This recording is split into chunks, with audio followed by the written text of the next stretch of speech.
Assalamualaikum warahmatullahi wabarakatuh. Kembali lagi dengan saya, Cici Serasi, masuk kepada tema ke-10, yaitu tentang pembelajaran bahasa Arab di sekolah di Indonesia. Oke, pada tema kali ini saya akan membahas 3 pembahasan, yaitu yang pertama tentang kedudukan dan tujuan pembelajaran bahasa Arab di sekolah di Indonesia, yang kedua tentang problematika pembelajaran bahasa Arab di sekolah di Indonesia, dan yang ketiga tentang solusi terhadap problematika pembelajaran bahasa Arab di sekolah di Indonesia.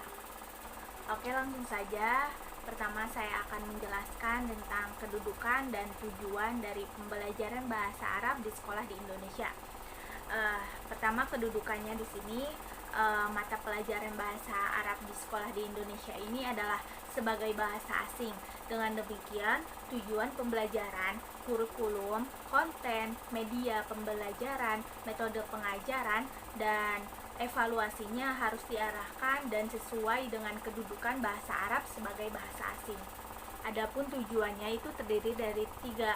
Yang pertama, mengembangkan kemampuan berkomunikasi dalam bahasa Arab, baik lisan maupun tulisan yang mencakup 4 kecakapan berbahasa, yaitu yang pertama, menyimak al-istima', yang kedua, berbicara al-kalam, yang ketiga, membaca al-qiraah, dan yang keempat, menulis al-kitabah. Adapun yang kedua, tujuannya itu menumbuhkan kesadaran tentang pentingnya bahasa Arab sebagai salah satu bahasa asing untuk menjadi alat utama belajar, khususnya dalam mengkaji sumber-sumber ajaran Islam. Dan adapun yang ketiga, tujuannya itu mengembangkan pemahaman tentang saling berkaitan antara bahasa dan budaya serta memperluas cakra budaya. Next, selanjutnya pembahasan yang kedua tentang problematika pembelajaran bahasa Arab di sekolah di Indonesia itu secara umum ada 2 hal, yaitu problem yang berkaitan dengan aspek bahasa atau yang disebut aspek linguistik, dan problem yang berkaitan dengan aspek non-linguistik. Oke, adapun problem pada linguistik di sini terdapat 7. Yang pertama ada bunyi, tulisan, kosakata, qawaid sorofiyah, qawaid nahwiyah, struktur, dan makna.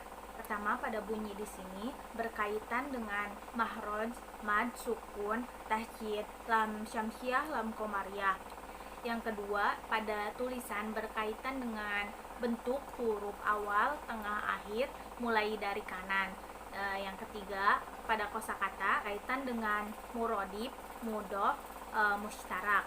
Dan yang keempat, pada qawaid sorofiyah berkaitan dengan istiqoq, mufrad, musanna, jama', muzakkar, muannas. Dan yang kelima, pada qawaid nahwiyah di sini berkaitan dengan i'rab, rofa, nasab, jer, dan mabni. Yang keenam, pada struktur di sini berkaitan dengan jumlah ismiyah, fi'liyah, wasfi, dan idofi. Adapun yang terakhir, yang ketujuh, itu pada makna. Di sini berkaitan dengan mujami, syaki, hakiki, dan manjazi. Nah, adapun pada problem non-linguis di sini terdiri dari 4 problem, yaitu yang pertama pada siswa. Di sini berkaitan dengan minat, motivasi, perbedaan individu, dan sikap. Yang kedua, pada guru berkaitan dengan tidak profesional, minim metode, dan kurang kreatif.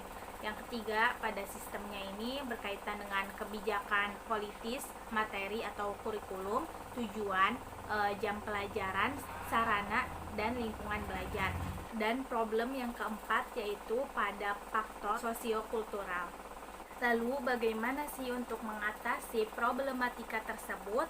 Nah, saya akan jelaskan pada pembahasan yang ketiga sekarang, yaitu solusi terhadap problematika pembelajaran bahasa Arab di sekolah di Indonesia. Adapun solusinya itu ada 3. Yang pertama, kita harus bisa mengatasi problem berdasarkan jenis, sebab, dan keterkaitannya terhadap jenis dan sebab tersebut. Yang kedua, memberi porsi yang memadai untuk problem yang teridentifikasi dengan mempertimbangkannya. Dan solusi yang ketiga yaitu menyederhanakan nahwu dan sorof, minimal menyederhanakan istilah yang digunakan dan sebagainya. Oke, mungkin cukup sekian itu saja pada tema kali ini yang dapat saya jelaskan. Kurang lebihnya mohon maaf. Wassalamualaikum warahmatullahi wabarakatuh.